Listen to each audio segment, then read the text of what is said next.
every summer Saturday, and we would queue before the gates came wide, with our towels and our sixpence for the locker, and everything the summer held inside. The water was always colder than you'd want it, and you'd stand at the edge deciding for too long, until someone behind you lost their patience, and the cold was all there was to get along.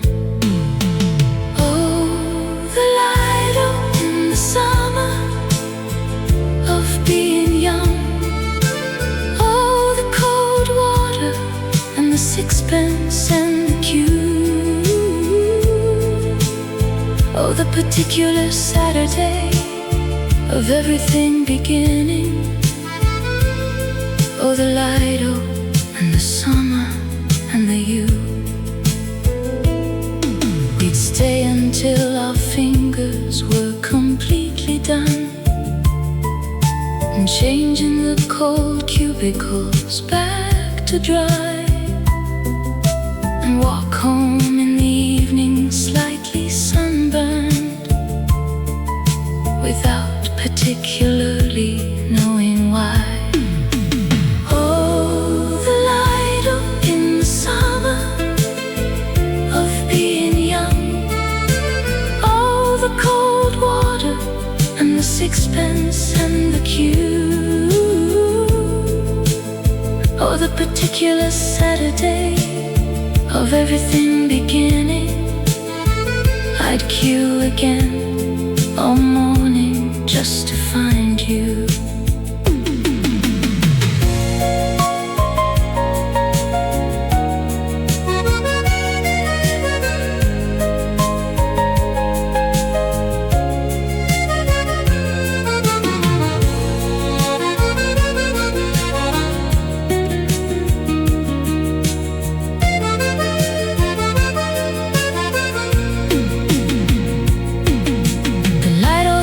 Now like so many Lidos, the water and the Saturday are gone,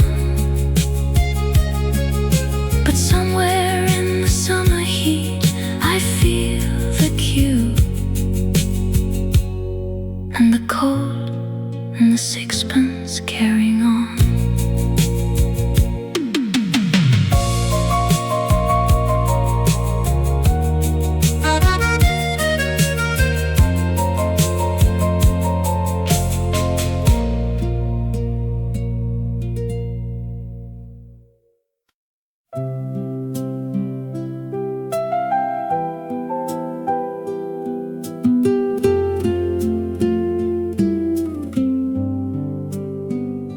We had an apple tree beside the back fence, but nobody had planted it, just came.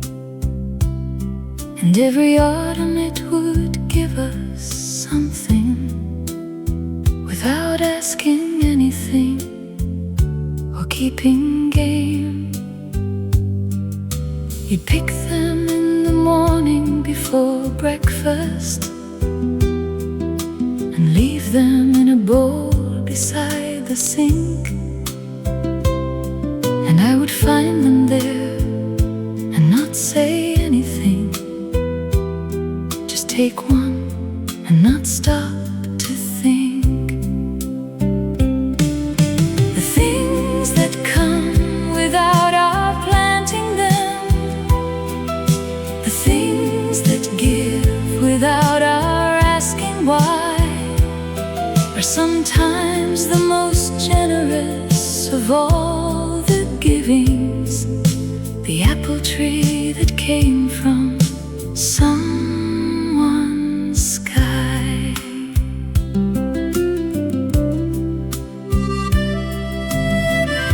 The tree got old eventually, as trees do, and one bad winter took it at the root.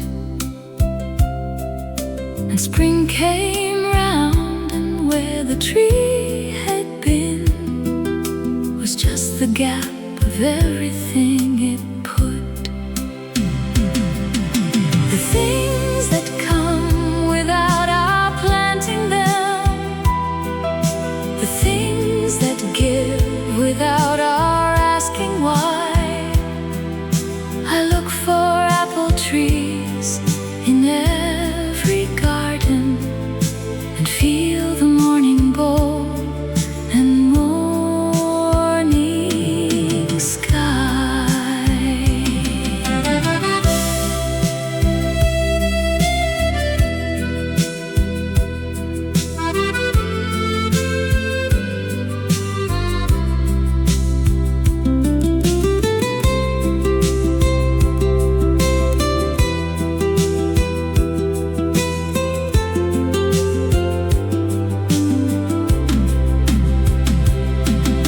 The fence is still there, but the tree is memory.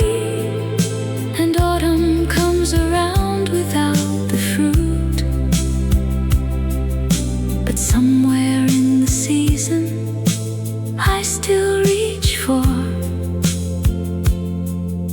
the apple from the tree that had no root.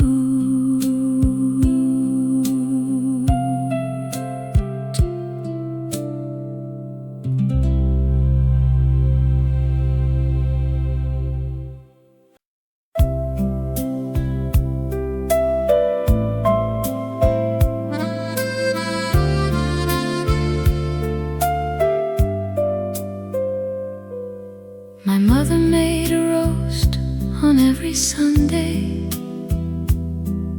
The smell of it would fill the house by 10.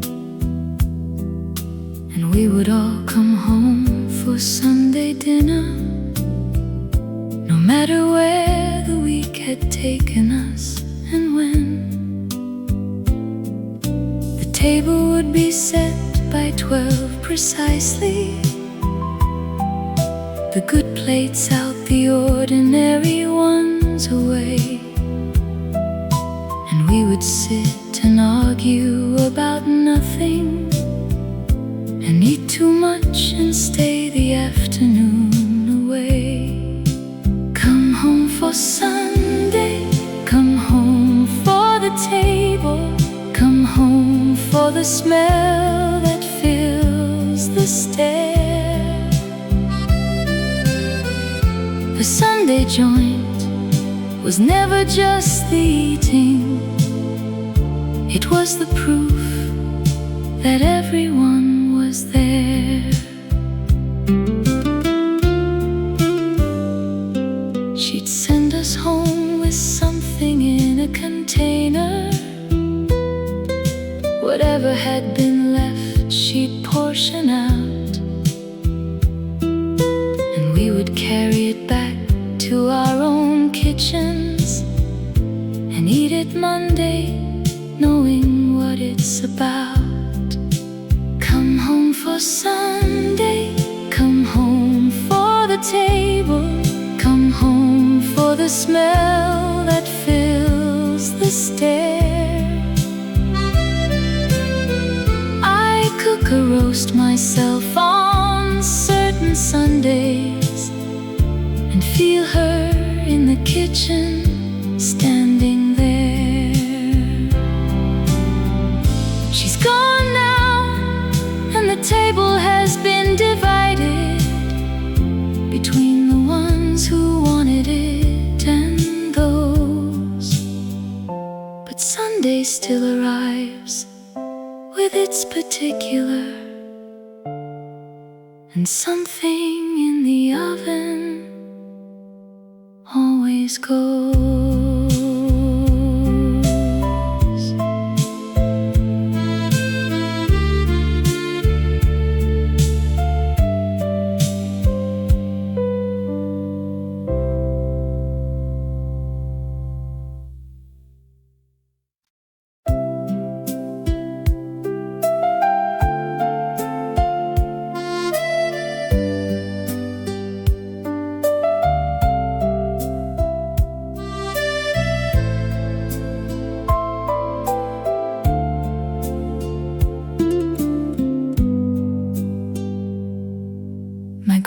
mother's wooden spoon hung on a nail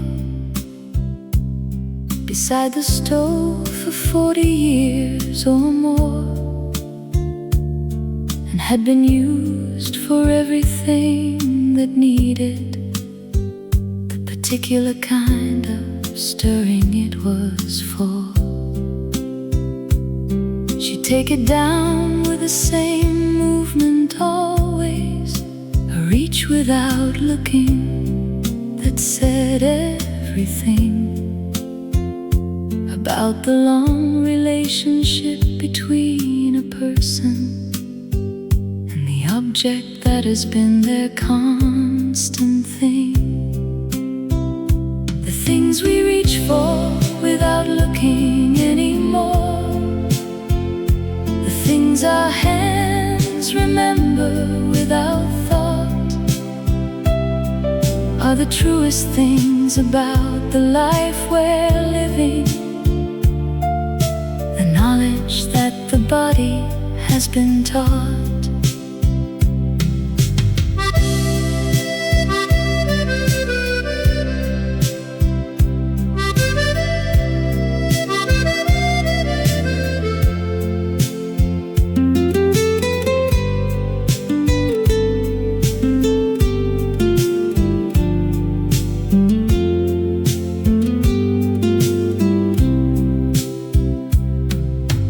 Gave it to my mother near the ending, said she'd know what it was for and when, and my mother hung it on the same kind of nail and reached for it without looking now and then. The things we reach for without looking anymore, things our hands remember without thought. I have it now and hung it without thinking, and reach for it the way I know I ought.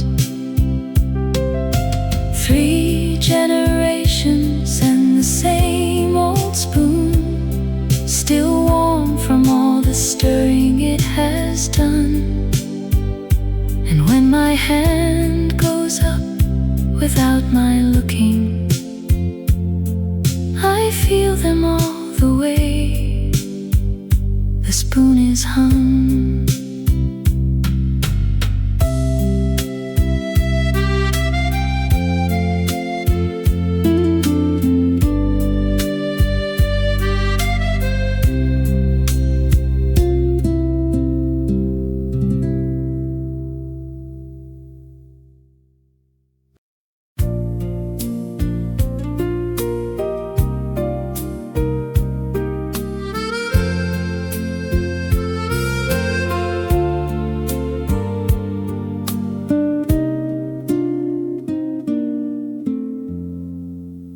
Father brought the evening paper home, folded under his arm the way men did, and it would land upon the kitchen table before his coat was off, before he'd hid. The headlines were already half a day old it reached our kitchen at 5:30, but the ritual of the paper and the reading was how we knew the working day had died. There's something in the coming home with something. There's something in the marking of the end. Evening paper underarm at 5:30 was how my father said the day would mend.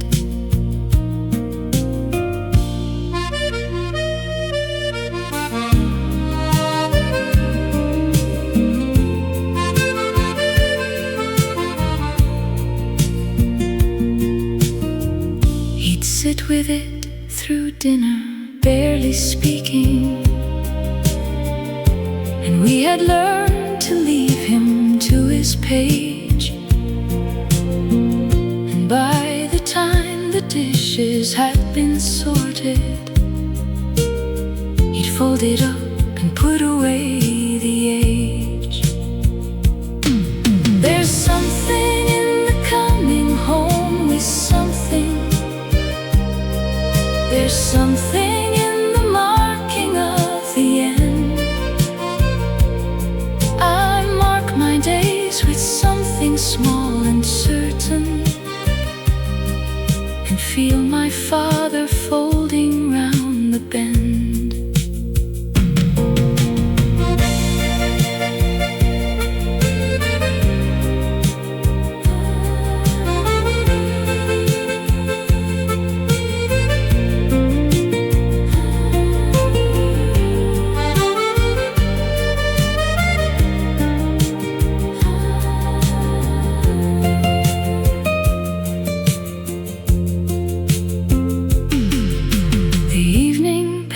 Gone the way of things. The news arrives before the day is done, but 5:30 still feels like coming home. And something in the kitchen waits for someone.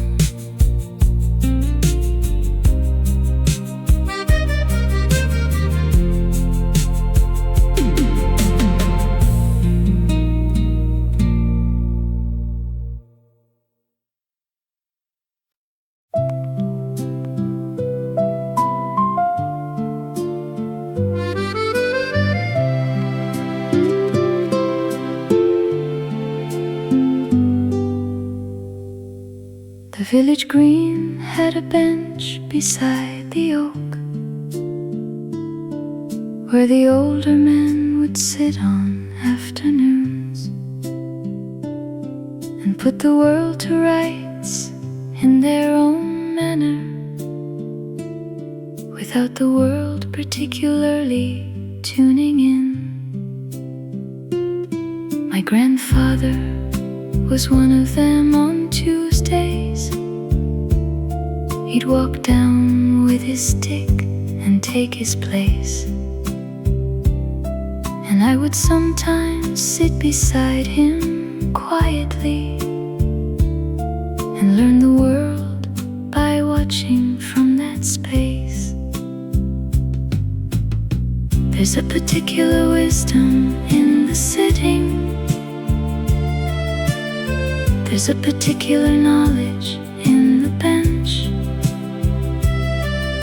The ones who've sat long enough to see the pattern are worth the quiet afternoon and the stench.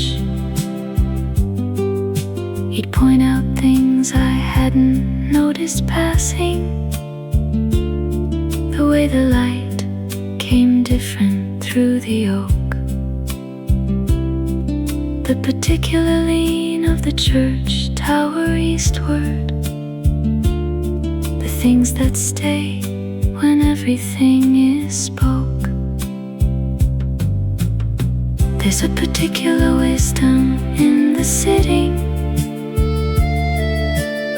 There's a particular knowledge in the bench. I find a bench on certain afternoons and sit the way he sat without the wrench. The green is still there and the oak above it, and someone is sitting on the bench today and doesn't know they're sitting where the wisdom of several generations found its way.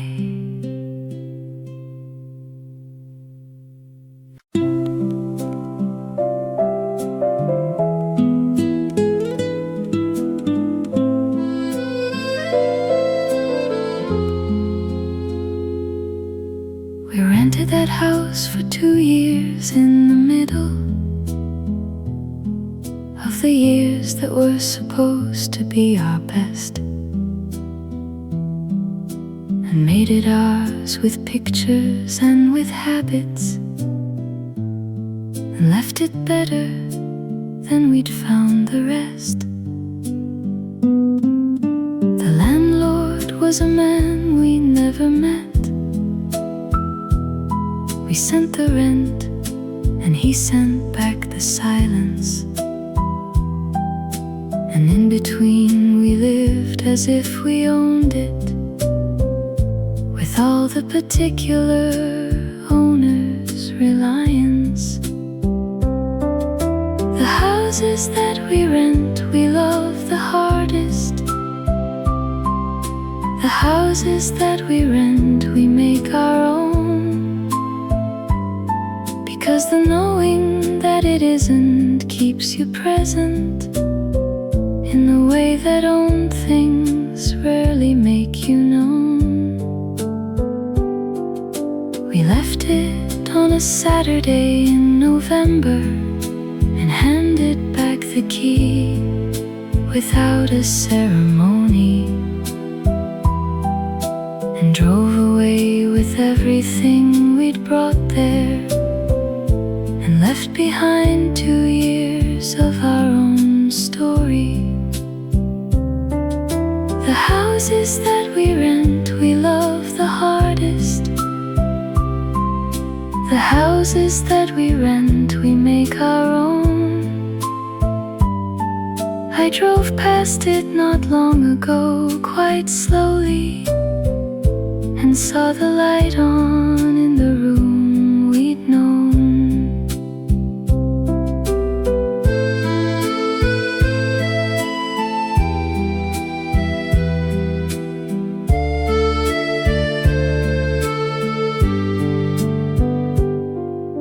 Someone else was living in our habits, and seeing out of windows we had seen.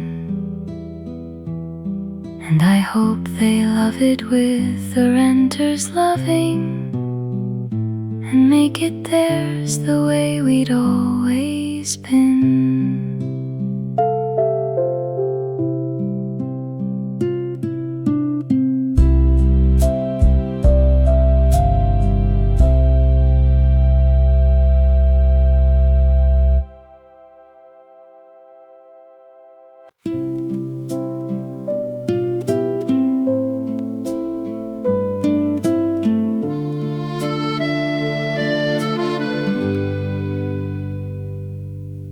The letterbox had a particular sound,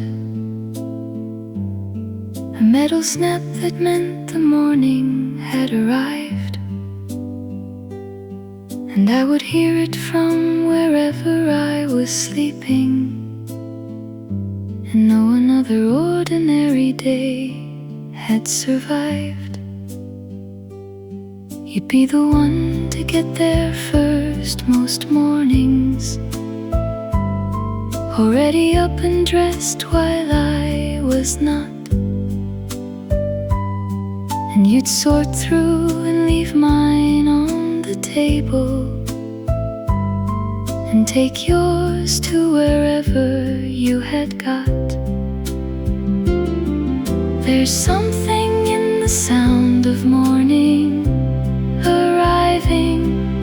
There's something in the letter on the mat,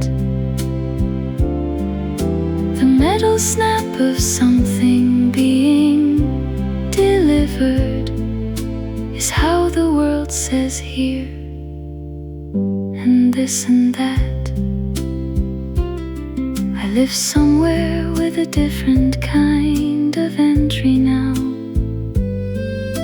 a buzzer and a pigeonhole downstairs, and the morning arrives without the particular sound of the letterbox and you and morning prayers.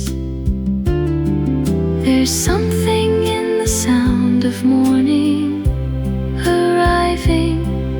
There's something in the letter on the mat. I miss the mat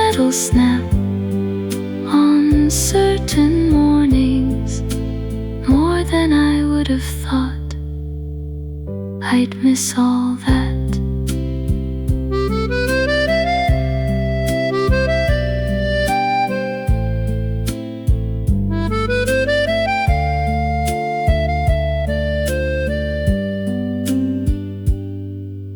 The house is someone else's snap and sorting,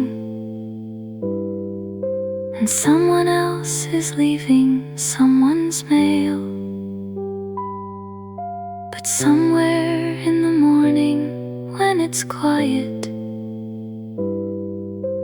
I hear the letterbox beyond the veil.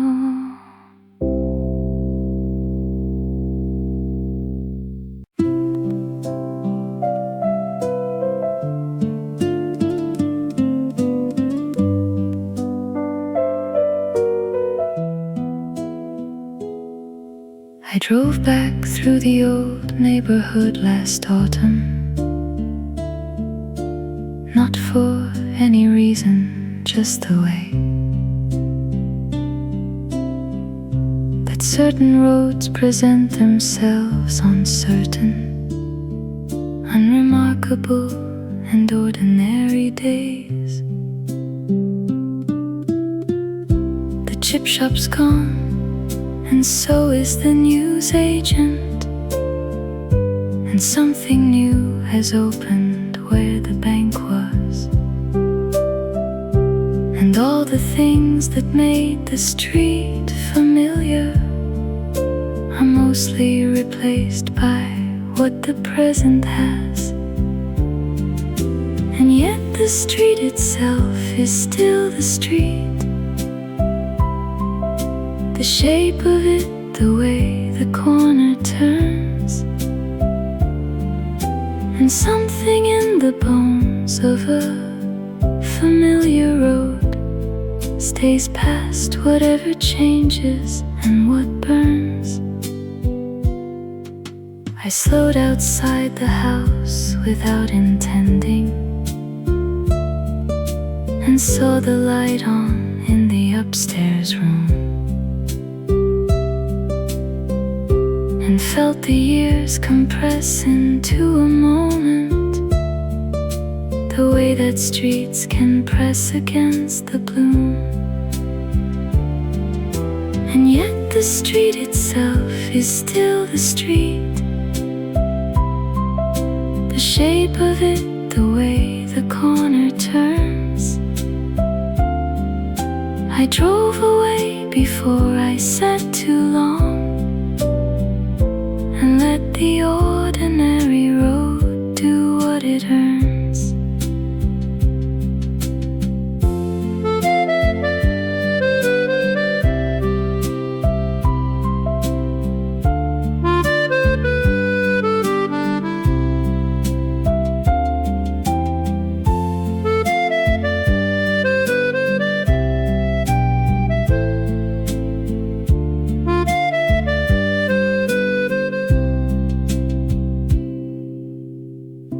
The neighborhood kept going without me,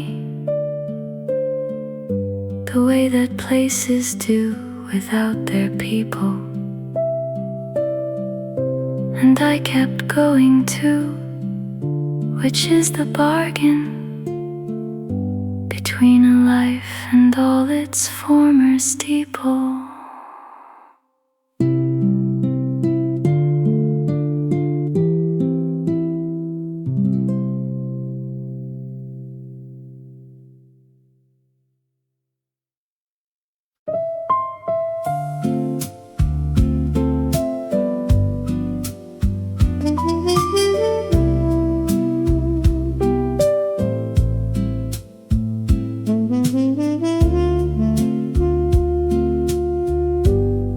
I still make 2 cups out of habit every morning before I remember, and stand there with a kettle in my hand, somewhere between October and December. The second cup sits cooling on the counter while I take mine to where I always go. And by the time I come back for the paper, the second cup has given up its glow. The habits that outlast the ones who made them, the habits that the body keeps alone, are loving in a way the mind can't manage, a love the hands have learned and called their own.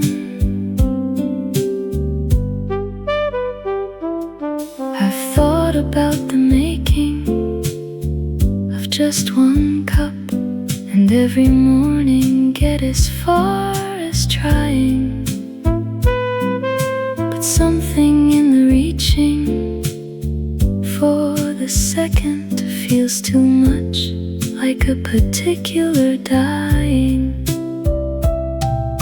The habits that outlast the ones who made them, the habits that the body keeps alone. I make 2 cups and pour the second after, and feel the morning less completely on my own. Some mornings I drink both, which feels like something. Some mornings I just let the second go.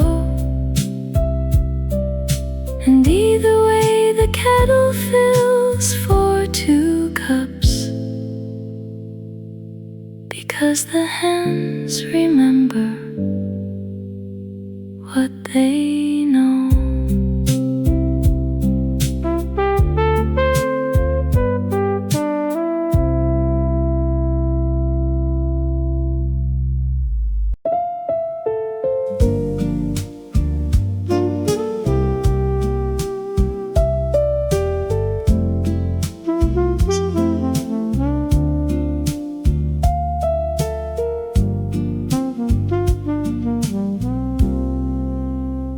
There was a back road nobody seemed to use,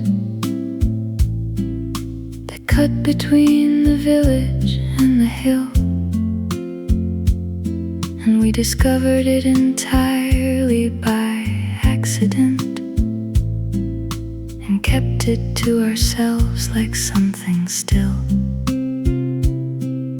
The hedgerows on it were completely overgrown, and in the summer it was almost tunneled,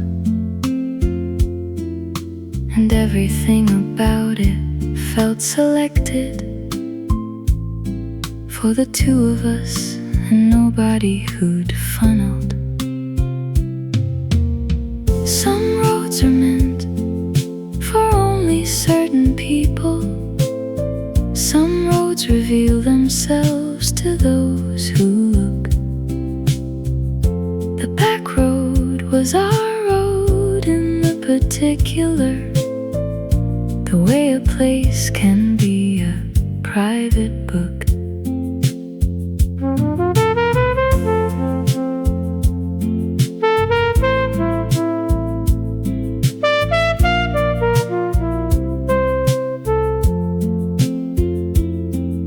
We went there in all weathers and all seasons, and it was different every time we went, and always more than what we thought to find there, always more than what the hedgerows meant. Some roads are meant for only certain people. Some roads reveal themselves to those who look. I drove it once on my own last September, and found it in the same familiar nook.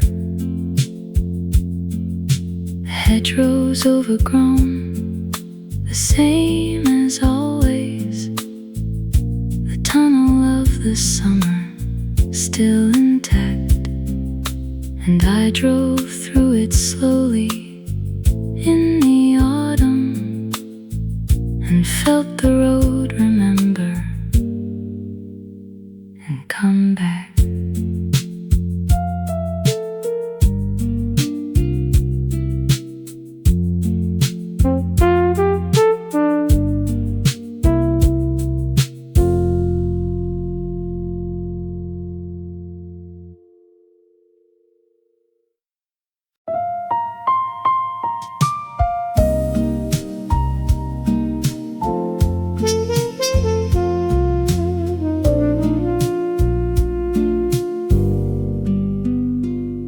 We were engaged for 3 years before the wedding, not from any doubt, but from the doing of all the things that life requires before you get to stand together in the choosing. And those 3 years were some of the best years. Planning and the saving and the waiting had their own particular quality of knowing that something good was worth the anticipating. The waiting for the thing you want completely, the waiting when you know the end is certain, is not the same as waiting without knowing. It's living in the time before the curtain.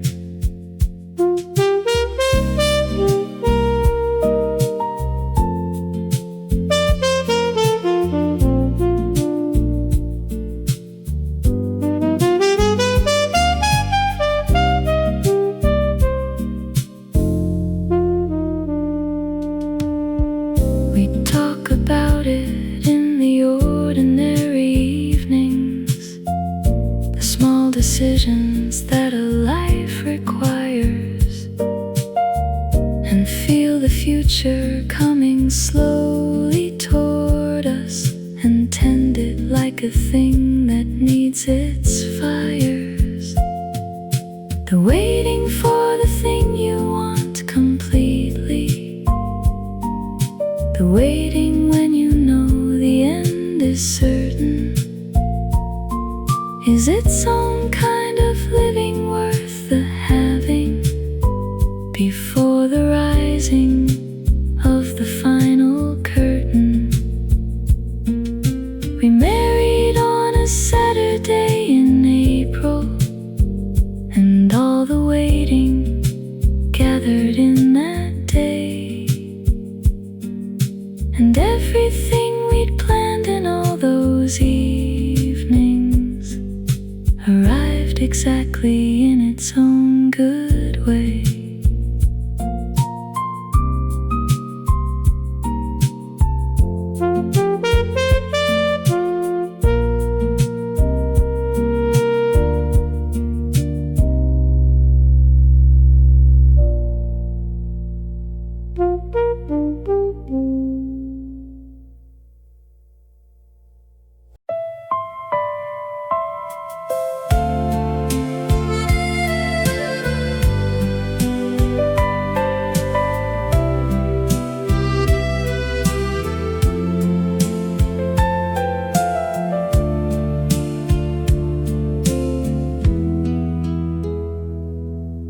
The Lido opened every summer Saturday, and we would queue before the gates came wide, with our towels and our sixpence for the locker, and everything the summer held inside. The water was always colder than you'd want it, and you'd stand at the edge deciding for too long. until someone behind you lost their patience, and the cold was all there was to get along. Oh, the Lido in the summer of being young. Oh, the cold water and the sixpence and the cue. Oh, the particular Saturday of everything beginning. Oh, the Lido and the summer and the you. We'd stay until our fingers were completely done, and changing the cold cubicles back to dry, and walk home in the evening slightly sunburned, without particularly knowing why.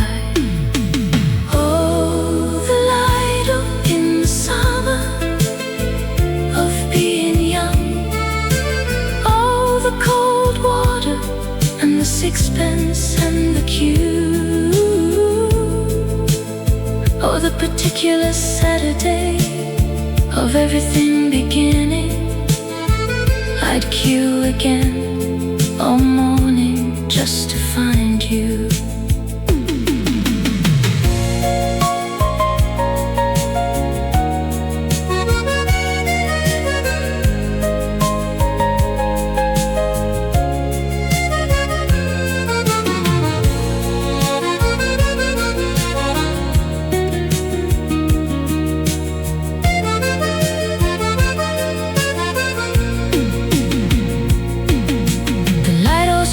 Now, like so many Lidos, the water and the Saturday are gone, but somewhere in the summer heat I feel the cue, and the cold and the sixpence carrying on.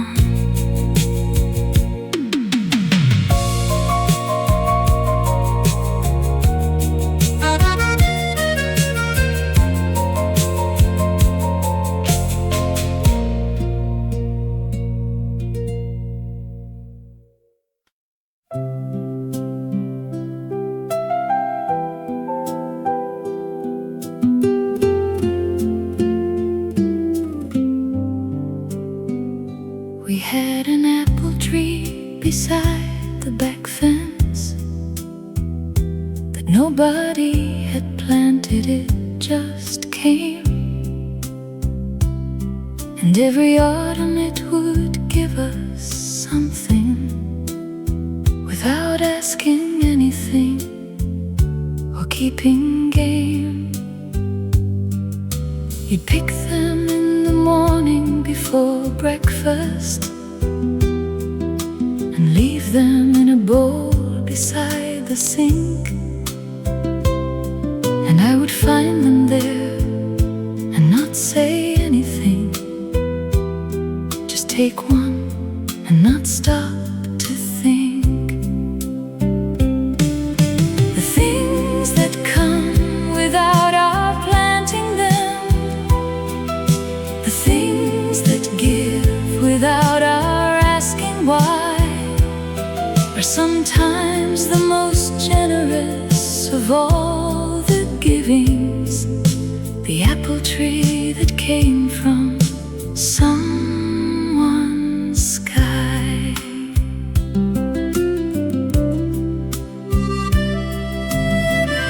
The tree got old eventually, as trees do, and one bad winter took it at the root. And spring came round, and where the tree had been was just the gap of everything it put. The things that come without our planting them, the things that give without our asking why. I look for apple trees in every garden, and feel the morning bowl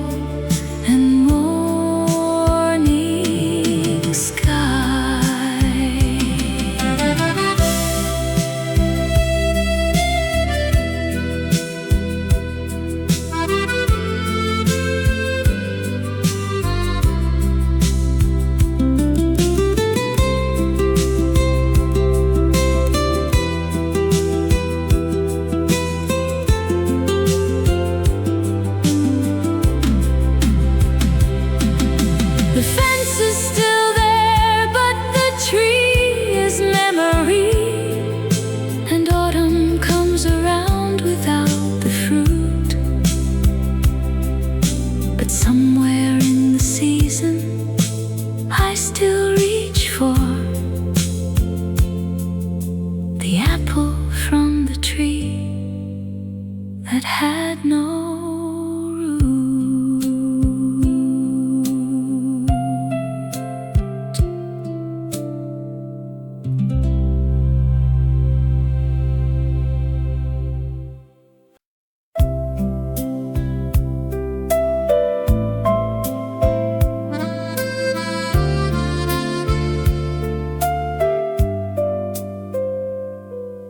My mother made a roast on every Sunday. The smell of it would fill the house by 10, and we would all come home for Sunday dinner, no matter where the week had taken us and when. The table would be set by 12 precisely, the good plates out, the ordinary ones away. And we would sit and argue about nothing, and eat too much and stay the afternoon away. Come home for Sunday, come home for the table, come home for the smell that fills the stair. The Sunday joint was never just the eating, it was the proof that everyone was there. She'd send us home with something in a container. Whatever had been left, she'd portion out, and we would carry it back to our own kitchens and eat it Monday, knowing what it's about. Come home for Sunday, come home for the table, come home for the smell that fills the stair. I cook a roast myself on certain Sundays, and feel her in the kitchen standing there. She's gone now, and the table has been divided between the ones who wanted it and those. But Sunday still arrives with its particular, and something in the oven always goes.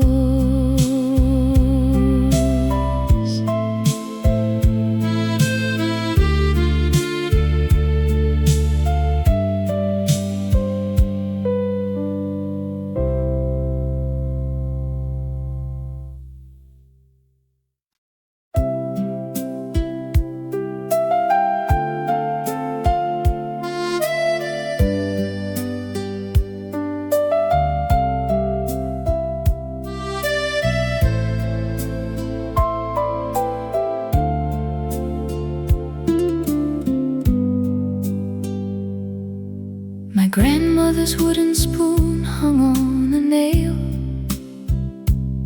beside the stove for 40 years or more, and had been used for everything that needed the particular kind of stirring it was for. She'd take it down with the same movement always, a reach without looking that said everything about the long relationship between a person and the object that has been their constant thing. The things we reach for without looking anymore, the things our hands remember without thought, are the truest things about the life we're living. The knowledge that the body has been taught.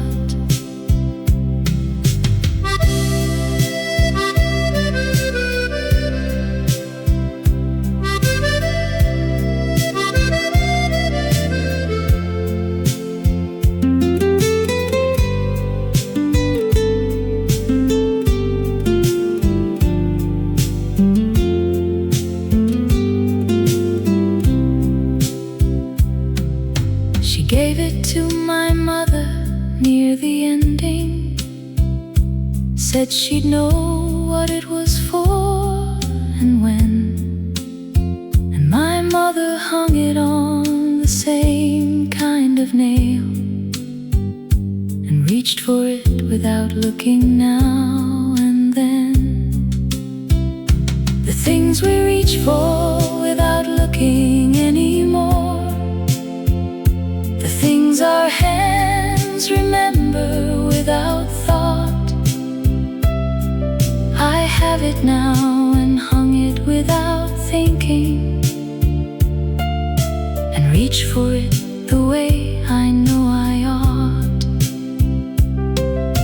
3 generations and the same old spoon, still warm from all the stirring it has done. And when my hand goes up without my looking, I feel them all the way the spoon is hung.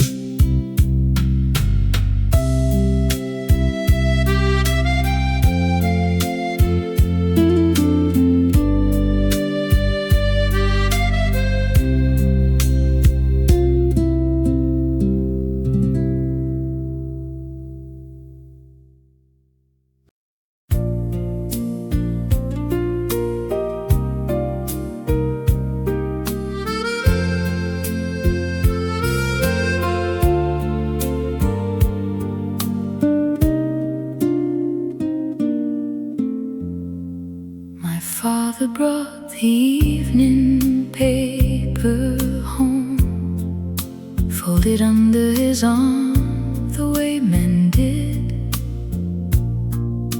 and it would land upon the kitchen table before his coat was off, before he'd hid. The headlines were already half a day old time it reached our kitchen at 5:30. But the ritual of the paper and the reading was how we knew the working day had died. There's something in the coming home with something. There's something in the marking of the end. Evening paper underarm at 5:30 was how my father said the day would mend.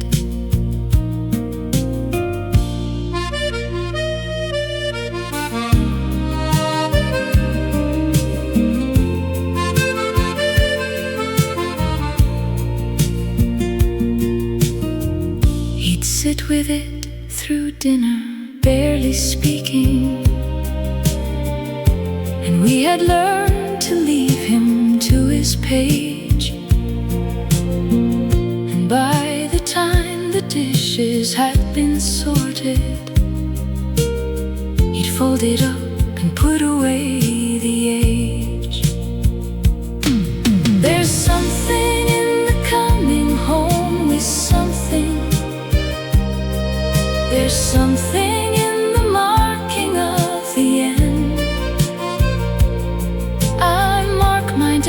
with something small and certain, and feel my father folding round the bend.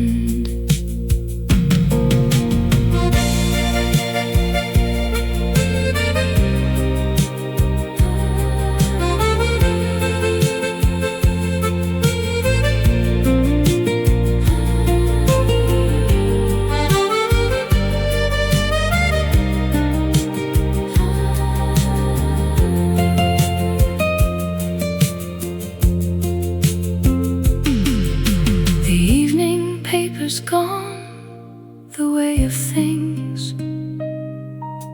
The news arrives before the day is done,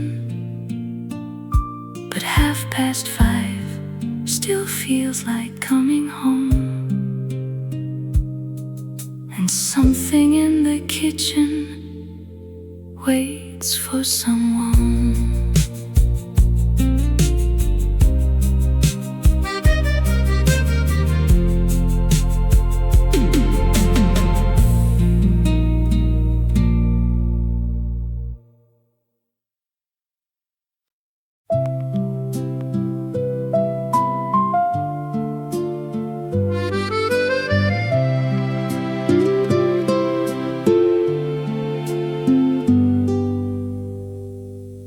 village green had a bench beside the oak,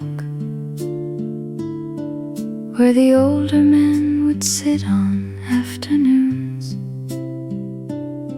and put the world to rights in their own manner, without the world particularly tuning in. My grandfather was one of them. On Tuesdays he'd walk down with his stick and take his place, and I would sometimes sit beside him quietly and learn the world by watching from that space. There's a particular wisdom in the sitting, there's a particular knowledge in the bench. The ones who've sat long enough to see the pattern are worth the quiet afternoon and the stench. He'd point out things I hadn't noticed passing, the way the light came different through the oak, the particular lean of the church tower eastward, the things that stay when everything is spoke. There's a particular wisdom in the sitting, there's a particular knowledge in the bench. I find a bench on certain afternoons and sit the way he sat without the wrench. The green is still there and the oak above it, and someone is sitting on the bench today and doesn't know they're sitting where the wisdom of several generations found its way.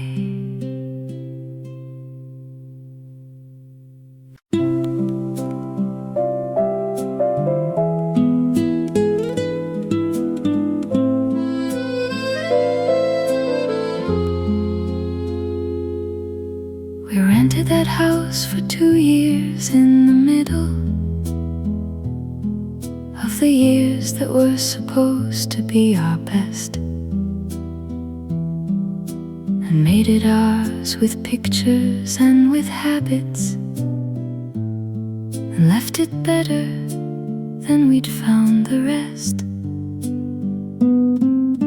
The landlord was a man we never met. We sent the rent and he sent back the silence, and in between we lived as if we owned it, with all the particular owners' reliance. The houses that we rent we love the hardest, the houses that we rent we make our own, because the knowing that it isn't keeps you present in the way that own things rarely make you known. We left it on a Saturday in November and handed back the key without a ceremony, and drove away with everything we'd brought there, and left behind 2 years of our own story. The houses that we rent we love the hardest, the houses that we rent we make our own. I drove past it not long ago quite slowly, and saw the light on in the room we'd known.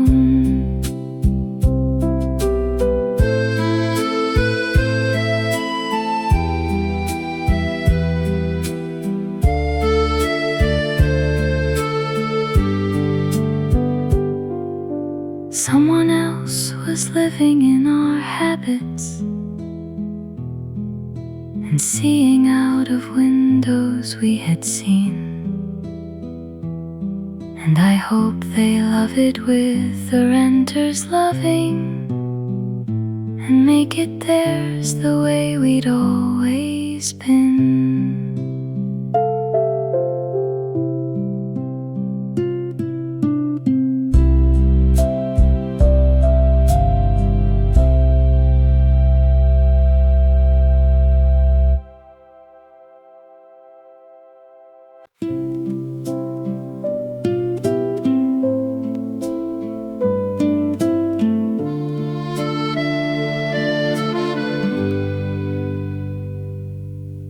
The letterbox had a particular sound, a metal snap that meant the morning had arrived.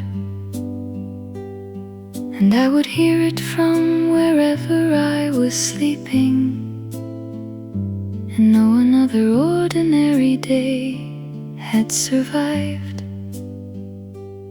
You'd be the one to get there first most mornings, already up and dressed while I was not. And you'd sort through and leave mine on the table, and take yours to wherever you had got. There's something in the sound of morning arriving. There's something in the letter on the mat,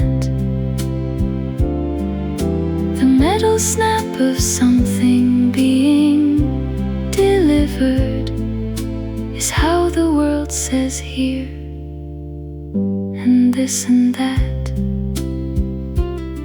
I live somewhere with a different kind of entry now, a buzzer and a pigeonhole downstairs, and the morning arrives without the particular sound of the letterbox and you and morning prayers. There's something in the sound of morning arriving. There's something in the letter on the mat. I miss the metal snap on certain mornings more than I would have thought I'd miss all that.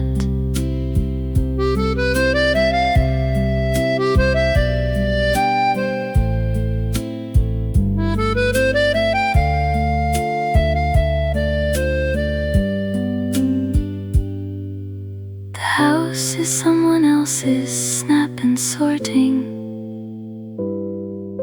and someone else is leaving someone's mail.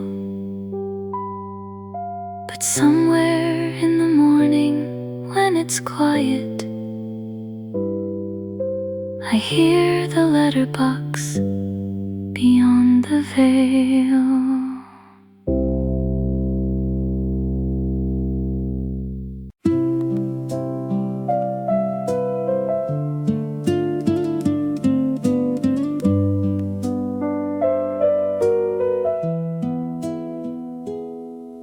I drove back through the old neighborhood last autumn,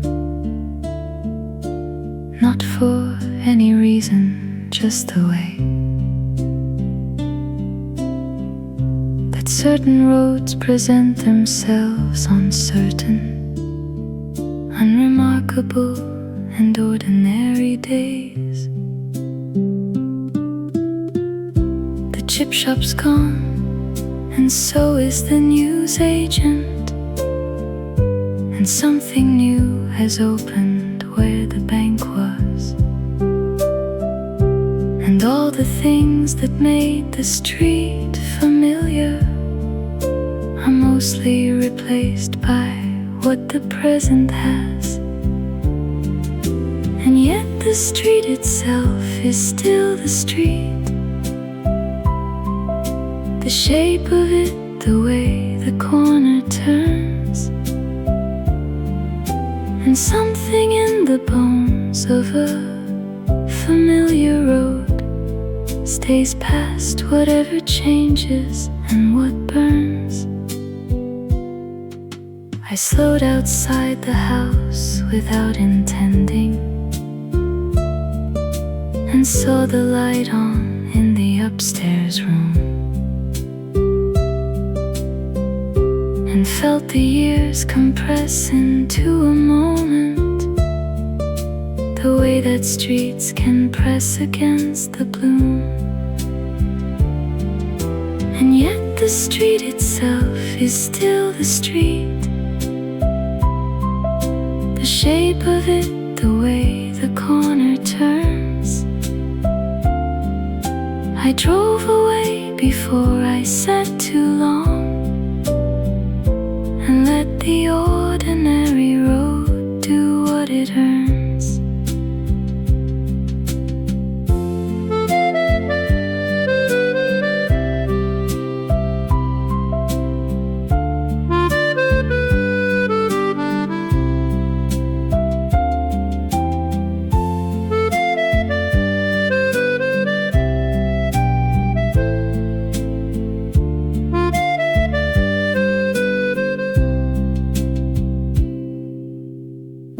The neighborhood kept going without me,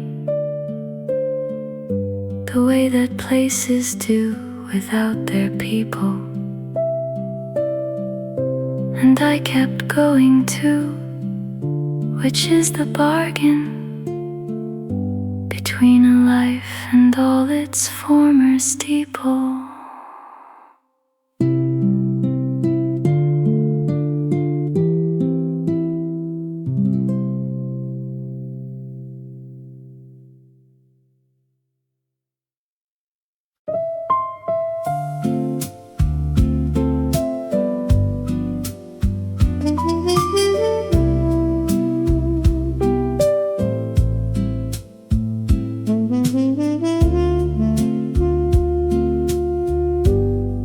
I still make 2 cups out of habit every morning before I remember, and stand there with a kettle in my hand somewhere between October and December. The second cup sits cooling on the counter while I take mine to where I always go. And by the time I come back for the paper, the second cup has given up its glow. The habits that outlast the ones who made them, habits that the body keeps alone, are loving in a way the mind can't manage, a love the hands have learned and called their own. I've thought about the making of just 1 cup, and every morning get as far as trying, but something in the reaching for the second feels too much like a particular dying. The habits that outlast the ones who made them, the habits that the body keeps alone. I make 2 cups and pour the second after, and feel the morning less completely on my own. Some mornings I drink both, which feels like something. Some mornings I just let the second go. And either way the kettle fills for 2 cups, because the hands remember what they know.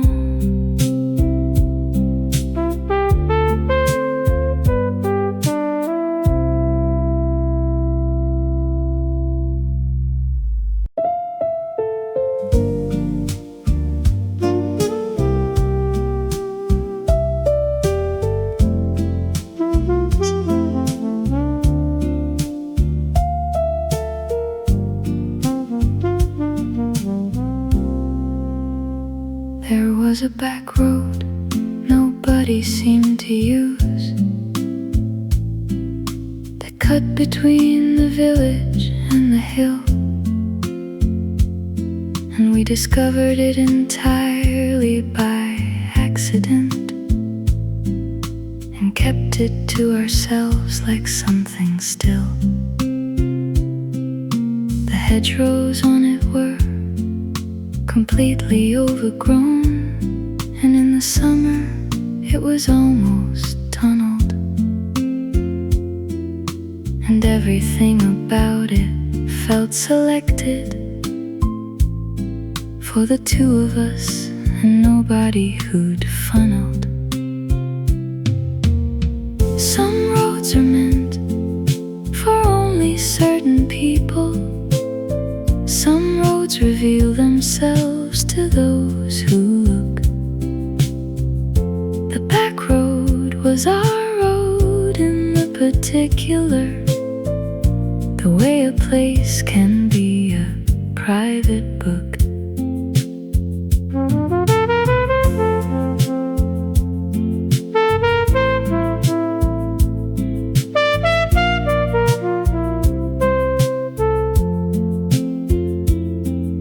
We went there in all weathers and all seasons, and it was different every time we went, and always more than what we thought to find there,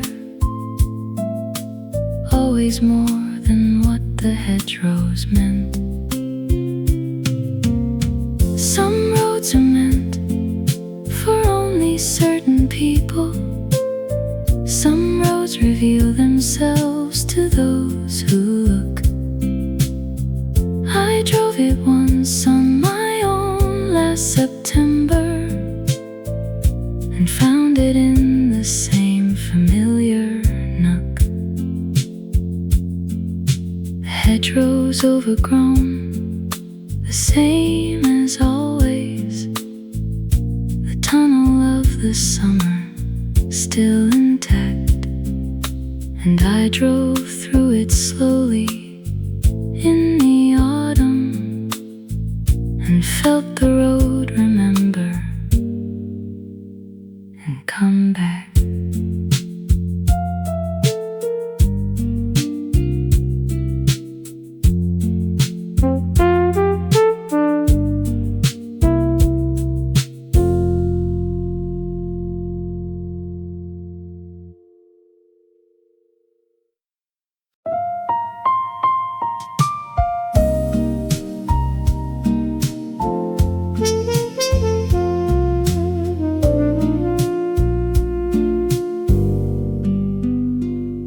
We were engaged for 3 years before the wedding,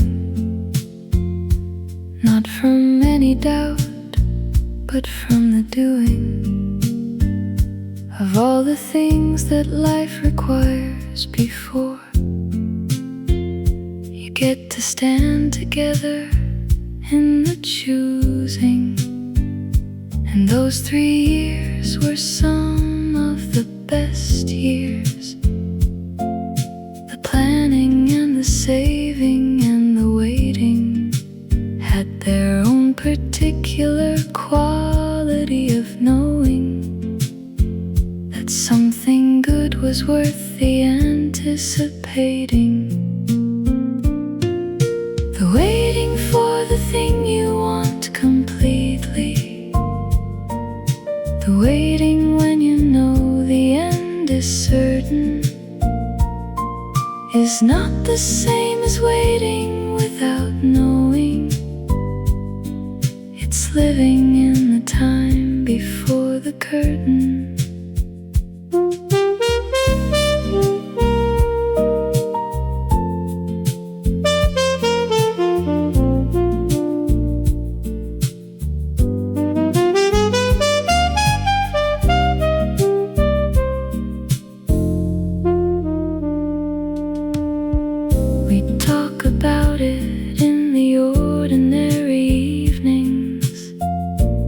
small decisions that a life requires, and feel the future coming slowly toward us, and tend it like a thing that needs its fires. The waiting for the thing you want completely, the waiting when you know the end is certain, is its own kind of living worth the having before the rising of the final curtain. We married on a Saturday in April, and all the waiting gathered in that day, and everything we'd planned in all those evenings arrived exactly